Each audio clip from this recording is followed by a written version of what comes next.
ഇത്രമേൽ പൊള്ളുന്ന തീയാണു നീയെന്ന് സ്വപ്നത്തിൽ പോലും ഞാൻ ഓർത്തതില്ല.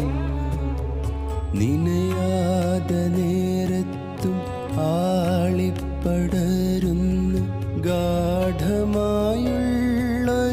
തീയാണു നീയെന്ന്. നിനയാതെ നേരത്തും ആളിപ്പടരുന്ന